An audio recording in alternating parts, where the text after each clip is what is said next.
Welcome back, everyone, to the deep dive. Today we're going to take a look at Sweden, which honestly, it's a country that I think a lot of people have a pretty positive perception of. Right. Very peaceful. Yeah, idyllic. Yeah. But as you may have heard lately, they're actually going through kind of a rough patch. Yeah. With a surge in crime. And so we've got this fascinating report here from the Committee for the Defense of Freedoms and Rights.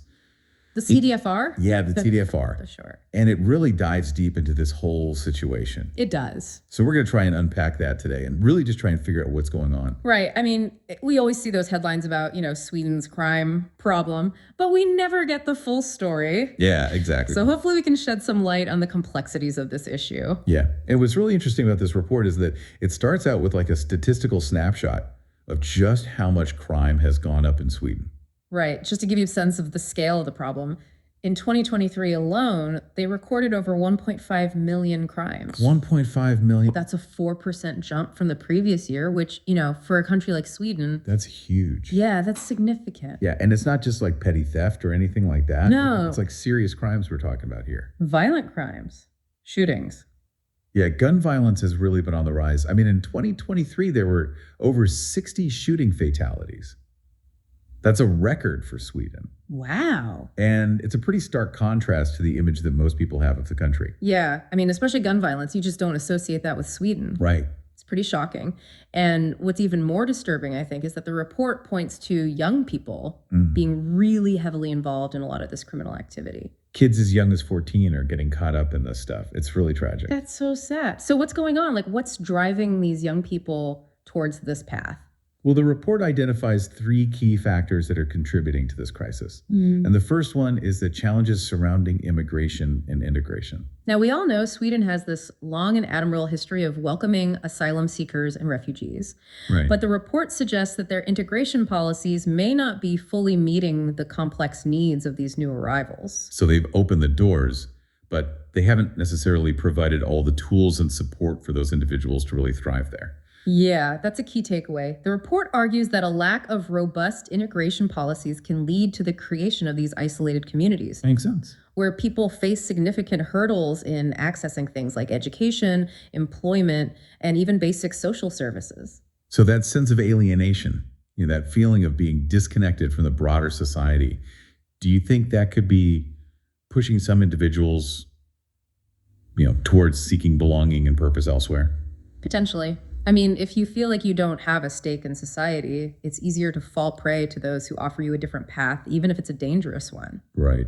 Like the wrong crowd or something. Exactly. So the report really emphasizes the need for Sweden to seriously reevaluate its integration strategies. Yeah, because you want people to feel like they're part of the fabric of society. Absolutely.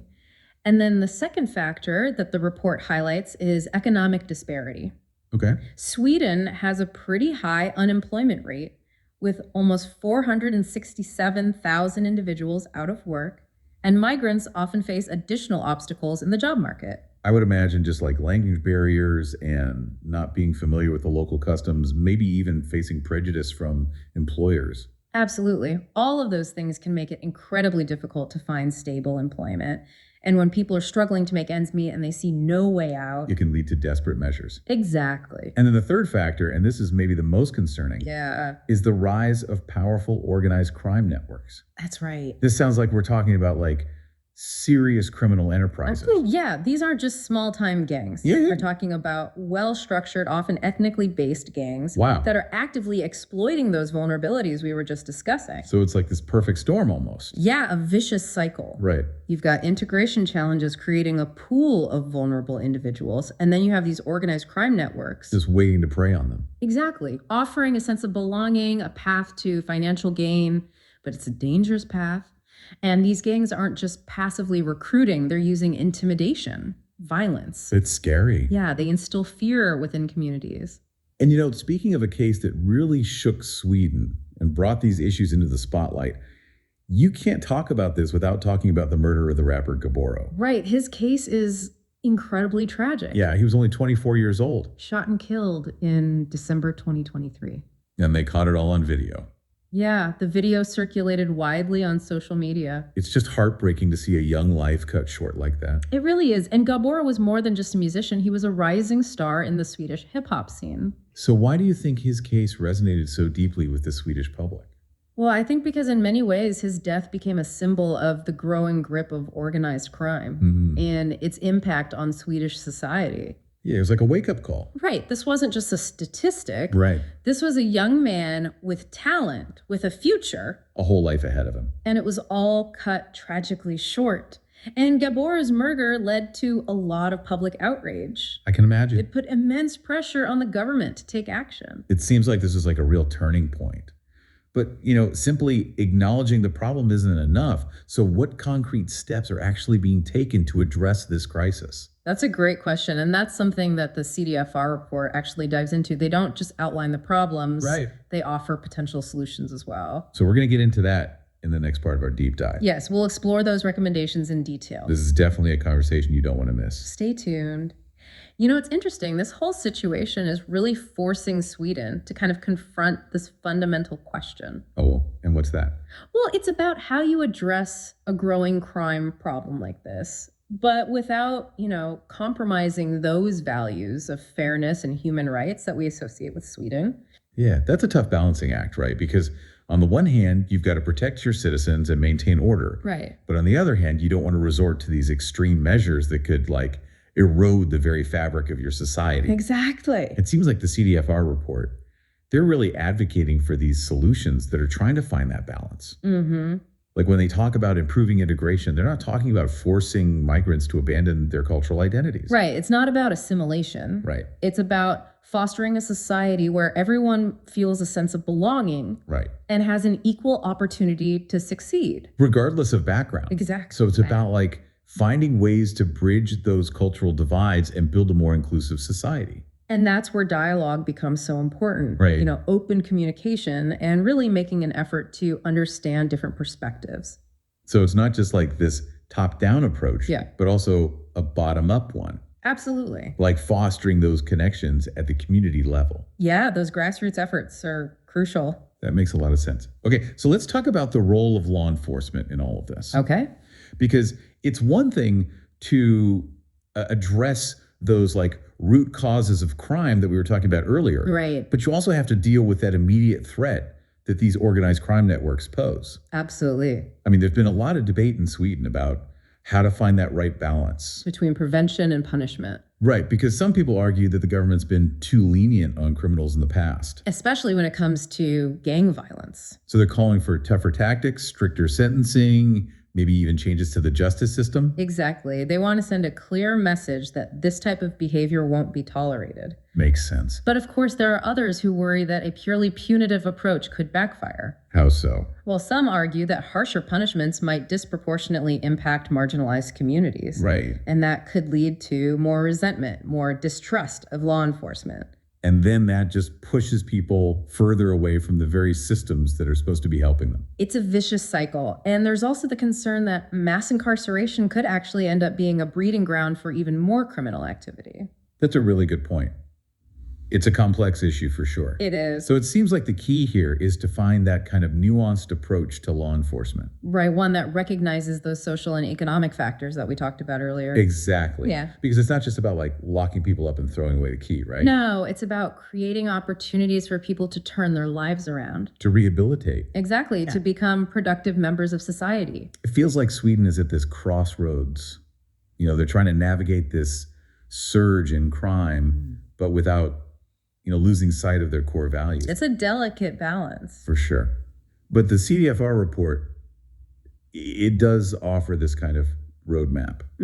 It talks about tackling those root causes, promoting social inclusion, and finding that balanced approach to law enforcement that we were just discussing. It's a tall order. It is. But, Sweden has this history of innovation and social progress. They do. So maybe they can figure this out. Hopefully. And in the final part of our deep dive, we're going to explore what all of this means for Sweden's future and what lessons other nations can learn from their experience. Because this isn't just a Swedish problem, is it? No, not at all. The challenges facing Sweden are in many ways a reflection of those global trends we're seeing today. Things like migration patterns, economic disparities, the rise of transnational organized crime. Exactly. So stick with us as we unpack those wider implications of this issue and consider what it might mean for the future of societies around the world. It's interesting because the Sweden situation kind of makes you question what a safe society really looks like. Yeah. I mean, here's this country that's known for its social welfare programs, egalitarianism, and yet they're dealing with this problem that,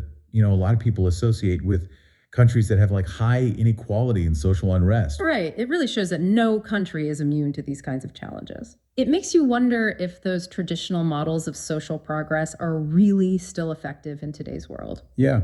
So do you think Sweden's experience offers like any lessons for other countries that are maybe experiencing similar shifts? Absolutely. One of the big takeaways, I think, is the importance of proactive integration policies. It's one thing to welcome migrants and refugees, Right. but making sure they have the support to really integrate successfully, Yeah. that's a whole other challenge. So it's not just about providing like the basic necessities, No? but about creating a real sense of belonging Right, a sense of opportunity. where they can thrive, Exactly. It's about fostering social cohesion. not just managing diversity Yeah, and that requires real investment. in things like, Language training, education, yeah. job programs that are specifically tailored to the needs of migrant communities. It sounds like integration should be like a shared responsibility, Yeah. not something that's just imposed on migrants. Absolutely. It's a two-way street. Right. Another lesson I think that's really important is the need for early intervention when it comes to youth crime.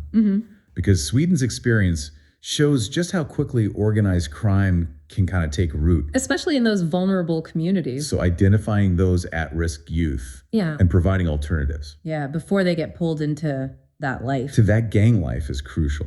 Things like mentorship programs, after-school activities, job training initiatives. Right. Anything that can give them a sense of hope and purpose outside of that criminal world. Right. So it's about investing in prevention instead of just reacting after the damage is done. Exactly. And let's not forget the role of community-based organization. Oh, yeah. They're so important, They often have that trust and credibility that government agencies lack. especially in those marginalized communities. So empowering those local organizations that are already doing the work on the ground is so important. Because they're the ones who really understand the needs of the community. Right. They can tailor solutions to each community's unique challenges. It seems like a huge undertaking, though, trying to shift these mindsets, build trust. Yeah, it's a monumental task. But it seems like Sweden is really committed to finding those solutions Yeah. that align with their values. Absolutely. And that's something I think other nations can learn from. Right. This understanding that security and social justice don't have to be at odds with each other. Right. You can have both, You can create a society that is both safe and just.